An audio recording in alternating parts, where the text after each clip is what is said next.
Hello parents, welcome back to my channel. मैं हूँ ऋतिका और आज मैं आपको मॉन्टेसरी मेथड में फोनिक साउंड्स कैसे सिखाते हैं वो मैं बात करने वाली हूँ, क्योंकि मैंने इसलिए सोचा कि मैं आपके साथ वो मॉन्टेसरी मेथड में फोनिक्स साउंड शेयर करूँ, क्योंकि वो मुझे बहुत इफेक्टिव लगे। मेरे बेटे ने जो रीडिंग सीखी है उनकी मदद से ही सीखी है, तो मैं आपसे शेयर करना चाहूँगी। अगर आपको भी ठीक लगता है तो आप ये स्टेप फॉलो करिएगा। और मैं डिटेल में बात करने वाली हूँ आगे इस वीडियो में कि आपको कैसे स्टेप बाय स्टेप आगे मूव करना है, ताकि आपका बच्चा रीडिंग स्टार्ट कर सके। छोटा बच्चा है तो वो बहुत जल्दी नहीं करेगा, मीन्स वो साउंड बहुत जल्दी सीख जाएगा, लेकिन जो वर्ड की ब्लेंडिंग होती है वो थोड़ा सा टाइम ले सकता है। लेकिन बड़ा बच्चा है तो वो बहुत ही जल्दी इसको कैच कर लेगा, और ये जो ब्लेंडिंग है वो भी बहुत जल्दी हो जाएगी। Reading is that easy. जो 3 वर्ड्स की रीडिंग है वो तो बहुत ही ईजी होती है अगर फोनिक साउंड्स आपने अच्छे से बच्चे को बता दिए हैं।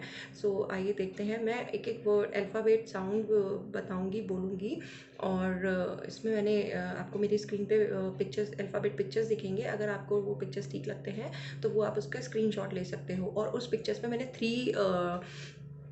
थ्री टाइप्स ऑफ अल्फ़ाबेट्स लिए हैं, मीन्स अपर केस का एक अल्फ़ाबेट और एक लोअर केस का, और एक लोअर केस में कर्सिव लिया हुआ है।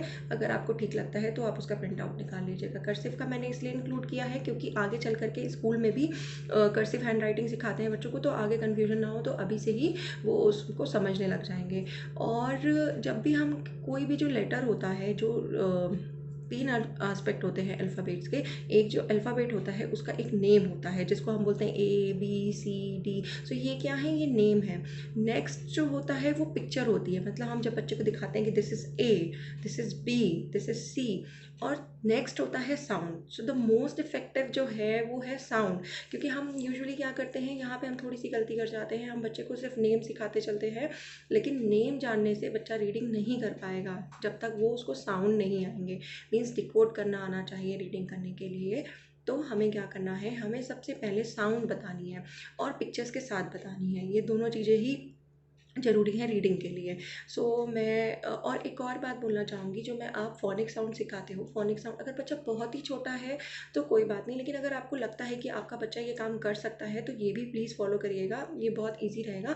आप एयर में ट्रेस करना बताइए बच्चे को। जैसे आप ए सिखा रहे हो तो आप ए ऐसे ट्रेस करना बताइए एयर में, ठीक है? क्योंकि छोटे से बच्चे को पेंसिल पकड़ाना तो ठीक नहीं रहेगा। और अगर बच्चा लिखने में इंटरेस्टेड है, लिख लेता है, तो वो तो वेल एंड गुड कि आप उसको सीधे जो भी आप फोनिक साउंड सिखाते जा रहे हो साइमल्टेनियसली राइटिंग भी सिखा सकेंगे। जो अल्फ़ाबेट दिख रहे होंगे उसमें तीनों फॉन्ट इसीलिए मैंने डाले हुए हैं कि आप तीनों फॉन्ट साइमल्टेनियसली दिखाते चलिए, तो बच्चे को वो समझ में आएगा। और राइटिंग आपको जिसमें भी करानी है वो आप अपने कन्वीनियंस के हिसाब से करवा लीजिए।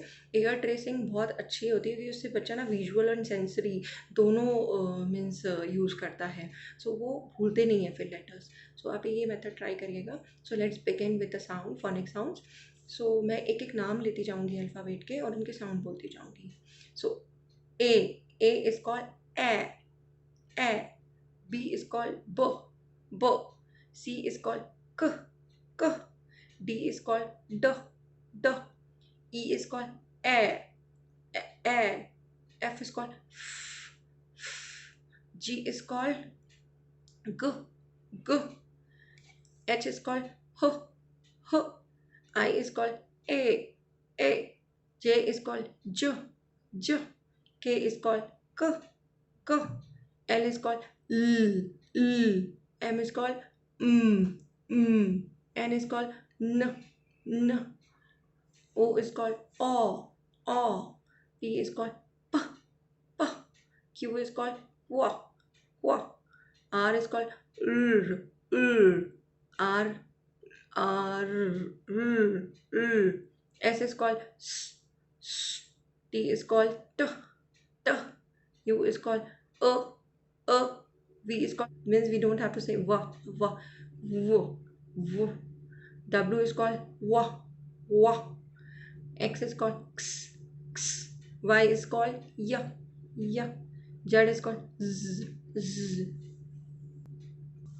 सो ये थे मॉन्टेसरी मेथड में फोनिक्स। और एक और होता है इंटरनेशनली, एक और मेथड अप्लाई करते हैं लोग फोनिक्स में, वो है जॉली फोनिक्स। तो जॉली फोनिक्स को और डिटेल में करा गया है। वो जॉली फोनिक्स जो बहुत यंग किड्स होते हैं उनके लिए बहुत बेनिफिशियल है। अगर आपको वो मेथड ठीक लगता है तो आप यूट्यूब पे सर्च करेंगे या गूगल में इसके बारे में पढ़ेंगे तो आपको और भी मिल जाएगा। और अगर आपका बच्चा थोड़ा सा समझ मतलब जल्दी समझ रहा है तो, या थोड़ा बच्चा बड़ा है, तो मॉन्टेसरी फोनिक्स बहुत इफेक्टिव होते हैं।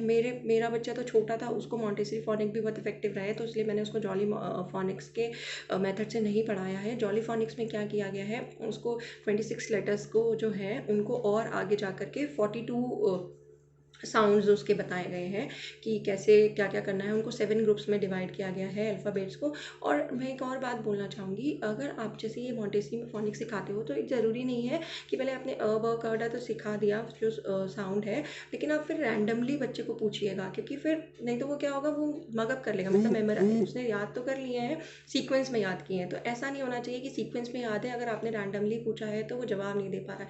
सो आप जैसे पहले 1-2 दिन दिखाते गए, फिर एक रैंडमली कोई भी लेटर आप दिखाइए और उसका साउंड पूछिए। और फिर क्या करिए, अगर बच्चा छोटा है तो धीरे धीरे स्टेप बाय स्टेप हमें चलना है। क्या करना है, जैसे अगर सपोज दैट हमने आज रैंडम वर्ड ले लिया, ट ले लिया, तो ट ट तो हमारे पास बच्चे के पास घर में टेडी बेयर होगा, तो हम उससे ऐसे बोलेंगे कि चलो let's play with teddy bear. ठीक है, would you like to have toast. ठीक है, ऐसे ट से रिलेटेड जितने जितने भी वर्ड्स हैं तो हम उनको डेली कॉन्वर्सेशन में यूज़ करेंगे, टा के साउंड को यूज़ करेंगे उन वर्ड से, और जो फर्स्ट साउंड होगा उसको बहुत लॉन्ग उसमें बोलेंगे ताकि बच्चे को क्लिक करे, समझ में आए कि अच्छा ये वर्ड्स का साउंड ऐसे होता है।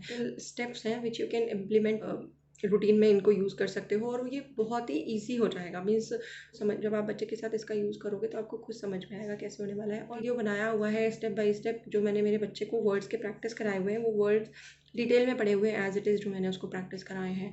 तो आप वहाँ पे वो वीडियो रेफ़र कर सकते हो। और ये मैंने इसलिए बनाया है कि बहुत सारे लोग पूछ रहे थे ये वीडियो कि हम बिगिन कैसे करें, तो इसके लिए मैंने ये फिर ये वीडियो मैंने बनाने का सोचा कि चलिए छोटे बच्चे जो हैं उनकी हेल्प इस तरीके से हो जाएगी, तो इसलिए मैंने ये वीडियो बनाया है। अब फोनिक्स साउंड सिखाने के बाद हमें क्या करना है, साइमल्टेनियसली आप उनके साथ वर्कशीट भी आप करवा सकते हो प्रैक्टिस। मैं आपको ये मेरी स्क्रीन पे एक वर्कशीट दिख रही होगी, ये एक सैम्पल मीन्स एग्जाम्पल के उस पर लीजिएगा। एक सैम्पल वर्कशीट है कि आप इस तरीके की वर्कशीट घर पे बना सकते हैं। आप उनके पिक्चर्स ड्रॉ भी कर सकते हो, या फिर आपके पास कोई पुरानी बुक पड़ी हो या कहीं भी कुछ ऐसे पिक्चर्स हो जो कट करके आप पेस्ट कर सकते हो और आपको अपने बच्चे को देनी है और उससे पूछना है कि सपोज दैट मैंने जो ये एग्जाम्पल में दिखाया कि पी का लेटर है प, तो इससे पूछना है कि इसमें कौन कौन से लेटर जो हैं वो प से शुरू होते हैं। सो उसको बच्चे को मैच करना है या आपको पॉइंट आउट करके बताना है किसी भी तरीके से। मीन्स ऐसी वर्कशीट बना सकते हो आप, कोई वर्क प्ले घर पे ऐसे कर सकते हो पर्टिकुलर एक लेटर को लेकर के, जैसे मैंने बताया था ट से कि टेडी बेयर और ऐसे करके। तो ऐसे आप सारे अल्फ़ाबेट्स का डे टू डे उसमें कोई छोटी सी एक स्टोरी नरेट कर सकते हो। तो हमें क्या करना है, घर में ऐसे ही करना है। जैसे प है तो पर्पल कलर का, जैसे हमने बोल दिया बच्चे को कि जितनी भी घर में चीज़ें पर्पल कलर की है, पर्पल पर्पल कलर की जो भी चीज़ें हैं वो हमें तुम पॉइंट आउट करो। या फिर रेड कलर की चीज़ें जो भी हैं, रेड, तो हमें उस चीज़ें पॉइंट आउट करो। बहुत मतलब सिंपल से वेज हैं। और भी बहुत सारी एक्टिविटी अगर आप देखोगे तो मिल जाएंगी कैसे क्या कराना है प्रैक्टिस। तो इस तरीके से अगर आप प्रैक्टिस कराते जाओगे तो बहुत ही अच्छे से उनके दिमाग मीन्स उनको समझ में आ जाएगा ये चीज़, वो फिर भूलेंगे नहीं आगे चल के कभी भी। अगर आपको मेरा वीडियो पसंद आता है तो प्लीज़ मेरे चैनल को अगर आपने सब्सक्राइब नहीं किया है तो करिए और लाइक कीजिए, मेरे वीडियो को शेयर कीजिए। Thank you.